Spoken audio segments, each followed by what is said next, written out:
I was not a good person. I grew up in church. I went to church all the time.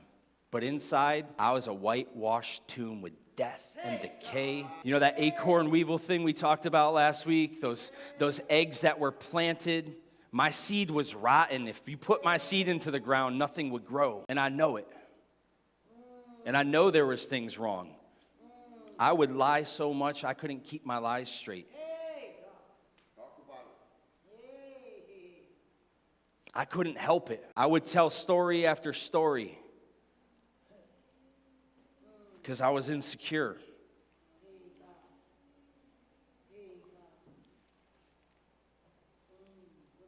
I was very corrupt. I fell into a spot where, knowing better, I partied.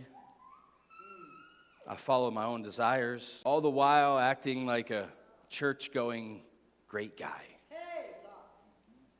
All the time. Completely unaffected, complete hypocrite. I know what it means to wear the mask. I know what it means to play the part. It sickens me now.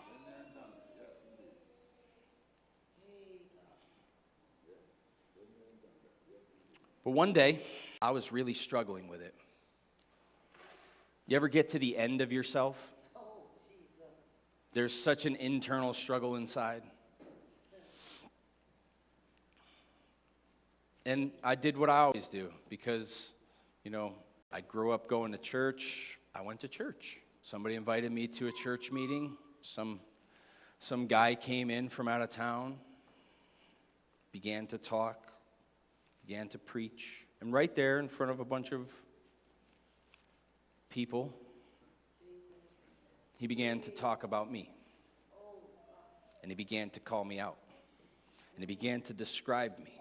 And I'll never forget the day because I was pleading in my seat, God, make him stop. Please, God, make him stop. God, please make him stop. God, I can't stand up here. Please make him stop. God, I can't. There's too many people. I know I can't. And moments after that, he stopped describing me. And he said, okay, you know who you are. I'm here to tell you you're the one Jesus loves.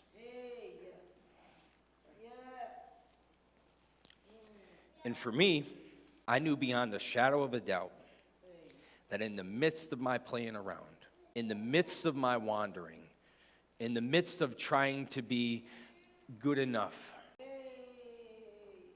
God laid it on a man's heart. He knew where I would be. In the middle of a service, he got a hold of me.